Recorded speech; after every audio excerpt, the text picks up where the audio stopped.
I got loyalty, got royalty inside my DNA. I got hustle, though ambition flow inside my DNA. I don't contemplate, I meditate, then off your head. This that put the kids to bed. This that I got. Mario, yo kalisinga na kolia tai na yo. O kalisinga na kolia de marche na yo. En 1985, Luambo Makiadi et son orchestre OK Jazz produisent la chanson Mario. Le succès est immédiat, la chanson devient le plus grand succès de la carrière de Luambo Makiadi. Mais ce que vous ne savez peut-être pas est que cette chanson de Franco est une réponse à un phénomène des années 70-80 qui est un phénomène social relatif à la liberté féminine. Je fais ça pour ne pas ennuyer des gens.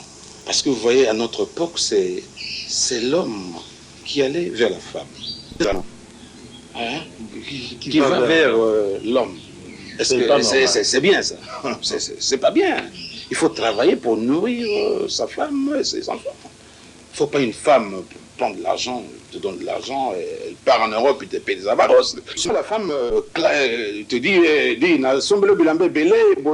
voilà, c'est honteux ensemble. Vers la fin des années 70, Franck Lassagne, un autre grand musicien zaïrois, produit la chanson « Laissez tomber » où s'attaque à la gente féminine et précisément aux femmes qui ont plusieurs compagnons. Mais ce que Franck Lassagne n'ose pas dire, c'est que sa chanson est aussi à destination des femmes qui entretiennent des hommes. Le chanteur va l'avouer lors d'une interview à la télévision zaïroise en 1978. Je le cite. « Je trouve qu'à Kinshasa, la jeune femme zaïroise se comporte de façon regrettable. Et la femme zaïroise est loin de lui montrer l'exemple, surtout quand on voit le phénomène des Mongali. » En fait, pour vous expliquer, le terme Mongali, qui est en fait un nom propre d'ailleurs, va désigner dans les années 70-80, un homme qui se fait entretenir par une femme. Vous en avez d'ailleurs la preuve dans le célèbre film La vie est belle, avec Papa Wemba, où il y a un personnage qui s'appelle Mongali et qui se fait entretenir par une femme qui s'appelle Mamou. Le réalisateur de ce film, Mwenze Gangura, qui est congolais, connaissait parfaitement cette expression ou ce terme et sa signification dans le jargon zaïrois. Et donc, quand on décrypte le rôle de Riva Kalimazi, l'acteur qui va porter le nom de Mongali, on comprend directement que ça renvoie à un phénomène de société. Eh bien, pourquoi je vous en parle? C'est pour une raison simple. Mongali.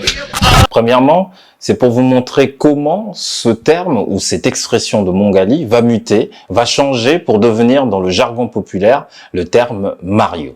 Mario.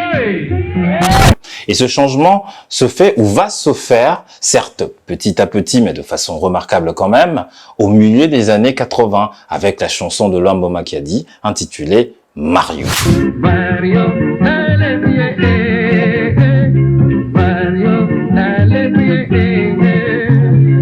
Voilà comment une chanson à succès va venir élaborer consciemment dans les esprits une transition, un changement, un renouvellement dans la façon de désigner, par rapport à ce phénomène de société, quelque chose qui va s'instaurer dans les expressions d'usage et qui va rester pour des générations.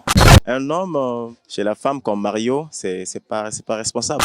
En 1985, l'expression Mongali, le gigolo, va laisser place à Mario, le gigolo. Et ce changement n'est rendu possible qu'à cause de la chanson de Luambo Makiadi, sans quoi on aurait continué aujourd'hui encore en 2020 à utiliser le terme Mongali pour désigner un gigolo en RDC. Oui, voici Mongali. Et là, c'est son cousin Kourou, le plus beau garçon de Kinshasa. En vérité, c'est que ces expressions cachent, c'est tout à fait autre chose. C'est que la société congolaise moderne a toujours été une société patriarcale. Le système social au Congo est dominé par l'autorité masculine, ce qui fait que dans les années 70, quand les femmes zaïroises, et précisément une minorité d'entre elles, se donnent le droit d'entretenir des relations avec des hommes plus jeunes, de façon relativement assumée, eh bien pour la gente masculine, c'est un affront difficile à accepter dans une société pourtant polygame. Yo mobali mobimba. Osombela mwasi ata Singapusi te. Kaka na pesa kana droite yo zongisala na gauche. Mario. Au sortir de l'indépendance, la plupart des hommes congolais sont polygames. Et donc, dans les années 70-80, on assiste à une forme de libération des femmes avec le phénomène Mongali. Olivier, voici mon Gali. La plupart des femmes qui font ça sont mariées, et chez les jeunes filles, on se permet d'avoir plusieurs amants.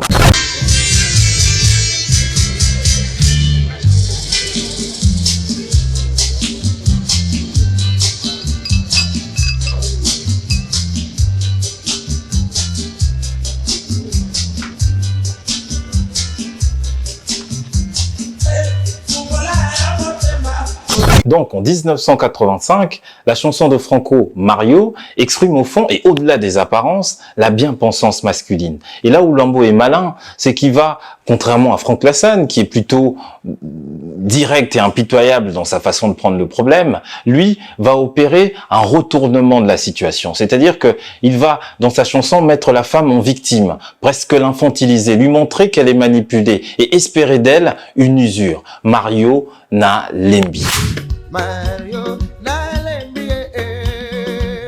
Mario est le plus grand succès de Lambo Macchiadi, mais c'est aussi une chanson qui nous révèle, comme je l'ai expliqué, un phénomène de société. Franco fera une deuxième version de cette chanson, intitulée La réponse de Mario, qui ne connaîtra pas le même succès que la première, parce que personne ne sera dupe de sa première intention. C'est-à-dire, je m'excuse beaucoup pour na combo ya Mario, parce que batumi makansa que Mario azali Zaïrois. Mario azaka na Portugal. Dans les années 80, les femmes vont même répondre à travers une reprise de la chanson « Laissez tomber » eh bien, à tout ce que leur reprochent les hommes, et ça donnera ça, écoutez.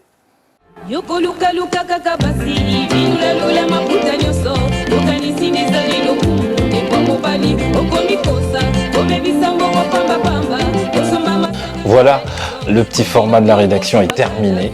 Il n'y aura plus d'émissions de ce genre. C'était notre dernier numéro ce soir, faute de producteur. Donc pour la dernière, je tenais à remercier les équipes en rédaction qui font un travail formidable pour la collecte d'informations. Norina Berline, François Césaire, Morgane Dubois, Ariane Malimingui et moi-même. Et puis remercier le studio Jolie Motion qui nous ont accompagnés pour ces réalisations, à la caméra Elvis, François Jolie, Michel Rabot et Jonas Bartek, décor studio Amalia Koswaiter, à la prise de son Marty Bolia et à la lumière Armand Balolé. Le petit format de la rédaction est définitivement terminé. Je m'appelle Nino Bolia et c'était un honneur de vous présenter cette émission. On se donne rendez-vous une prochaine fois pour d'autres types d'émissions. D'ici là, continuez à nous suivre, à vous abonner pour faire grandir la communauté et nous laisser, si besoin, vos commentaires et vos questions. Au revoir.